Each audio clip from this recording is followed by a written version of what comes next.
সকালবেলা যখন মরুভূমির রোদ উঠে গেছে, পানিগুলো গরম হয়ে গেছে, আমার ওই ক্ষত বিক্ষত দেহটাকে নিয়ে উত্তপ্ত মরুভূমি ওই আগুন সমতুল্য আমাকে ঠিক করে শোয়া দিছে। আমি হাত দুটা দিয়া পিঠটাই দাওয়া করে আছি। উমাইয়া ইবনে খালদের বাহিনীর এই দৃশ্যটা দেখে একটা বড় পাথর আমার উপরে চাপা দিয়ে দিছে। আমার নিঃশ্বাস বের হয় ভাই। ছোট ছোট বাচ্চাদেরকে পাথরের উপরে নাচ দেওয়ার জন্য দাঁড় করাই দিছে, নাউজুবিল্লাহ বলে। ওই তাদেরকে পাথরের উপরে, পাথর আমার বুকের উপরে। আমার নিঃশ্বাসটা যায়। আল্লাহকে যে আল্লাহ বলে ডাকবো, ওই নিঃশ্বাসটাও বের হইতেছে না।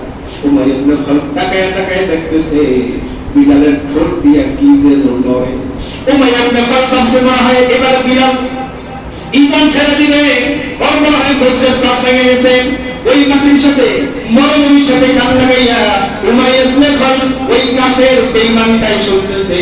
হযরত বিলালের উপরে পাথরের উপরে মানুষ, নিঃশ্বাস যায় ভাব নিযুক্ত গরম, আকাশের সূর্যটা তো আরো গরম। কেমন যেন বিলালের বস্তুগুলো সিদ্ধ হওয়া ঘুরে করে দিতেছে। জবান দিয়ে উমাইয়া ইবনে খালদ তার কানে শুনে বিলাল ওই সময়ও বলতেছে, আহা আমার আল্লাহ এক, আমার আল্লাহ